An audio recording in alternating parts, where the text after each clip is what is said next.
નમસ્કાર, હું મનીષા. આપ જોઈ રહ્યા છો સ્પાર્ક ટુડે ન્યૂઝ. સમાચારમાં વાત કરીએ તો સાવલીના પોઈચા ખાતેથી એક અવકાશી ગોળો મળી આવ્યો હતો, જેને લઈને કુતૂહલ સર્જાયું હતું.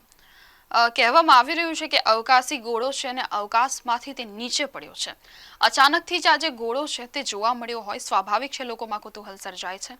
તેને લઈને અનેક તર્ક વિતર્ક સર્જાઈ રહ્યા છે. તેની પાછળ અત્યારે શોધખોળ કરવામાં આવી રહી છે. ખગોળશાસ્ત્રી દ્વારા પણ અત્યારે જણાવવામાં આવ્યું છે. જો કે વડોદરા શહેરની વાત કરીએ કે શહેર, જિલ્લામાં અને રાજ્ય તેમજ દેશમાં આ પ્રકારે કે કોઈ પણ દેશમાં જ્યારે કોઈ પણ પ્રકારની આવી વસ્તુ મળી આવતી હોય છે તો તેને લઈને ખૂબ જ કુતૂહલ સર્જાતું હોય છે કે કંઈક આ અવકાશી વસ્તુ છે કે કેમ, અને તે બ્રહ્માંડમાંથી આવી છે કે કેમ. આ ઘણા બધા અત્યારે કહી શકાય કે એક ઉત્સુકતા લોકોમાં જોવા મળતી હોય છે, અને આ અવકાશી ગોળાને લઈને પણ કંઈક એવી જ ઉત્સુકતા જોવા મળી રહી છે, જેને લઈને ખગોળશાસ્ત્રી દિવ્યદર્શન પુરોહિત દ્વારા વધુ માહિતી આપવામાં આવી છે. नमस्कार मित्रों, मैं दिव्यदर्शन पुरोहित गुरुदेव ऑब्जर्वेटरी वडोदरा से बोल रहा हूँ। परसों एक मैन मेड ऑब्जेक्ट गिरा है उमरेठ आनंद के पास के खेतों में। 3 जगहों पर साइट सीइंग देखा गया है और हमारे पास में जो वीडियो उपलब्ध है वो बहुत छोटे छोटे हैं।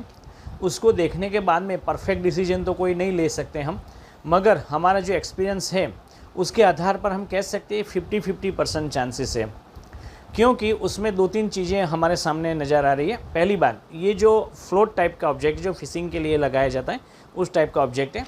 वो कभी कभी इस प्रकार के ऑब्जेक्ट रॉकेट में ईंधन भरने के लिए हीलियम उसमें प्रवाही भरा जाता है और वो लगाए जाते हैं।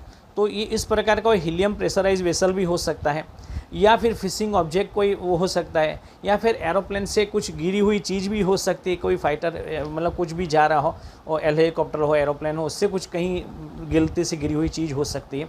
उसमें हमें स्पेस डेब्रिस के 50-50 चांस इसीलिए नज़र आ रहे हैं कि पहली बात, स्पेस डेब्रिस अगर गिरती है तो कहीं ना कहीं वो जलना चाहिए, मगर जितना मेरे पास में वीडियो और फोटोग्राफ्स उपलब्ध है उसमें कहीं भी जलने का कोई दिख नहीं रहा है। कोई भी पार्ट जला हो, काला हो गया हो, ऐसा दिख नहीं रहा है। हमारे पास में पुराने हीलियम बलून्स के फोटोग्राफ है, हीलियम वेसल्स के, जिसमें ये जले हुए पार्ट्स दिखाई देते हैं, मगर इसमें दिखाई नहीं देता है।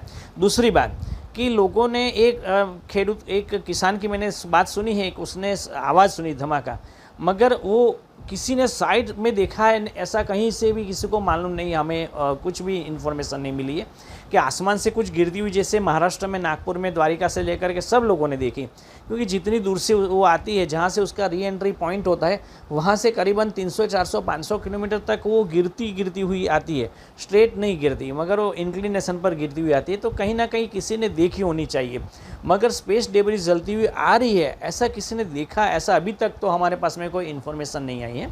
तीसरी बात कि जब वो गिरी है तो वहाँ के आसपास में जो घास वगैरह है वो जल जाने चाहिए थे, अगर वो जलती हुई चीज़ गिरी है तो मगर वो कुछ जला हुआ फोटोग्राफ से मालूम नहीं हो रहा है कि कुछ जली हुई चीज़ है और कुछ आसपास में कुछ जला हो, और इतना खड्डा भी नहीं दिखाई दे कि ये 10 से 15 किलो की चीज़ हमें लग रही है वर्तमान में ऐसा।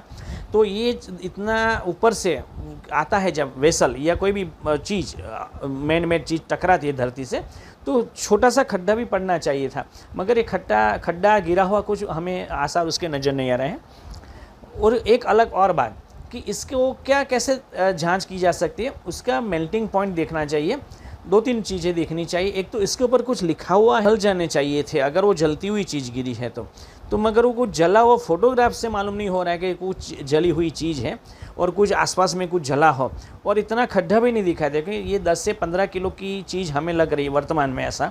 तो ये इतना ऊपर से आता है जब वेसल या कोई भी चीज़ मैन मेड चीज़ टकराती है धरती से, तो छोटा सा खड्डा भी पड़ना चाहिए था, मगर ये खड्डा गिरा हुआ कुछ हमें आसार उसके नज़र नहीं आ रहे हैं। और एक अलग और बात कि इसको कैसे जांच की जा सकती है, उसका मेल्टिंग पॉइंट देखना चाहिए। 2-3 चीज़ें देखनी चाहिए। एक तो इसके ऊपर कुछ लिखा हुआ है, हीलियम प्रेशराइज वेसल लिखा हुआ है, या किसी से कनेक्शन या किसी देश का कोई लोगो या कुछ भी लिखा हुआ है, वो जब वो जांच करने वाले लोग हैं वो उसको देखना चाहिए। अगर वो देखते हैं तो हमें मालूम पड़ सकता है। दूसरी बात ये कि ये उसका मेल्टिंग पॉइंट जानना चाहिए, क्योंकि मेल्टिंग पॉइंट 600 से डिग्री से भी अगर कम मिलता है तो वो स्पेस डेब्रिस नहीं है। मेल्टिंग पॉइंट अगर ज़्यादा है तभी वो स्पेस में से आने के समय वो इतनी नहीं तो जल जाती है आसमान में पूरी की पूरी, मगर उसका मेल्टिंग पॉइंट देखना चाहिए, उसका मटेरियल क्या है वो देखना चाहिए। और ये खास करके जो इसरो के साइंटिस्ट हैं जो सैटेलाइट ऑपरेट करते हैं या सैटेलाइट ऑपरेटर्स हैं उसको मालूम होता है। हमने ये प्रयास किया कि जितने भी हमारे पास में बहुत छोटे 11 सेकंड के 20 सेकंड के वीडियो हमें प्राप्त हुए हैं वो भी केवल वेसल के, उसको पूरा घुमाया भी नहीं गया है, नहीं तो हमको मालूम पड़ सकता था, मगर हमने साइड देखी नहीं, घुमाया भी नहीं देखा, स्थिर है। तो उन चीज़ों को देखते हुए ऐसा हमें लगता है कि इन फ़ोटो को हमें भेजना चाहिए, तो हम नासा को कल भेज रहे हैं और कल मतलब 24 से 48 घंटे में हमें आशा है कि हमें आंसर मिल जाएगा कि ये क्या चीज़ है, ऑथेंटिसिटी के साथ में आंसर मिल जाएगा। क्योंकि ना कि हमने गुरुदेव वेधशाला ने वो साइट देखी है, ना उस चीज़ का मुआयना किया है, ना उसको हम स्पर्श किया है, ना उसको देखा है कंप्लीट तरीके से। तो हमें अभी 50-50% चांसेस लग रहे हैं। स्पेस डेब्रिस हो भी सकती है, नहीं भी हो सकती है। कुल मिला के मेन ऑब्जेक्ट है वो तो सही है, वो गिरा है मैन ही है, कोई कुदरती एस्टेरॉइड्स नहीं है, नेचुरल पार्ट्स नहीं है, सेलेस्टियल कोई पदार्थ नहीं है, मगर जो है वो मैन ऑब्जेक्ट है। और ईश्वर की कृपा ये रही कि जहाँ भी गिरा वहाँ सब लोग बच गए।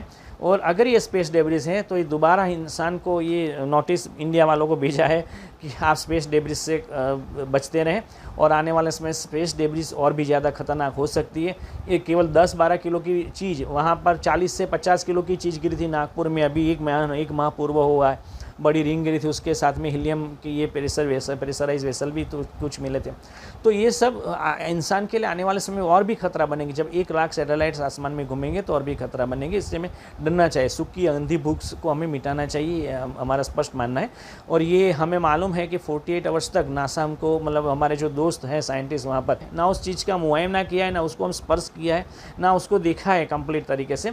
तो हमें अभी 50-50% चांसेस लग रहे हैं। स्पेस डेब्रिस हो भी सकती है, नहीं भी हो सकती है। कुल मिला के मेन ऑब्जेक्ट है वो तो सही है, वो गिरा है मैन ही है, कोई कुदरती एस्टेरॉइड्स नहीं है, नेचुरल पार्ट्स नहीं है, सेलेस्टियल कोई पदार्थ नहीं है, मगर जो है वो मैन ऑब्जेक्ट है।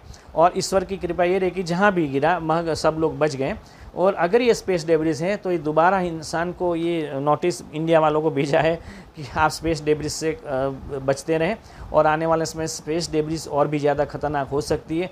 ये केवल 10-12 किलो की चीज़, वहाँ पर 40 से 50 किलो की चीज़ गिरी थी नागपुर में, अभी एक माह पूर्व हुआ है, बड़ी रिंग गिरी थी, उसके साथ में हीलियम की ये प्रेशराइज वेसल भी तो कुछ मिले थे। तो ये सब इंसान के लिए आने वाले समय और भी खतरा बनेगी। जब 1 लाख सैटेलाइट्स आसमान में घूमेंगे तो और भी खतरा बनेगी। इससे हमें डरना चाहिए, सूखी अंधी भूख को हमें मिटाना चाहिए, हमारा स्पष्ट मानना है। और ये हमें मालूम है कि 48 आवर्स तक नासा हमको, मतलब हमारे जो दोस्त हैं साइंटिस्ट वहाँ पर, जो स्पेस डेब्रिस के निष्णात थे, वो हमको बता पाएंगे कि वास्तव में क्या है। और अगर हमको जांच एजेंसी ये मुआयना करा देती है और हमको रिकॉर्ड मिल जाता है कि क्या क्या उसका मटेरियल क्या है, उसका मेल्टिंग पॉइंट क्या है, उसके ऊपर क्या लिखा हुआ है, तो और उसके आसपास कुछ जली हुई कोई पदार्थ मिला है, कुछ खड्डा हुआ है, ऐसा कोई भी परफेक्ट अगर वीडियो मिल जाता है तो हम उसमें कुछ कह सकते हैं। अभी 50-50% चांसेस हमें लग रहे हैं। आइए प्रार्थना करें पैंडेमिक की, वॉर की युद्ध की समाप्ति की। सर्वे भवन्तु सुखिनः, सर्वे सन्तु निरामया, everyone be happy and everyone be healthy. This is Divya Darshan Purohit from Gurudev objective Vadodara, India. नमस्कार मित्रों।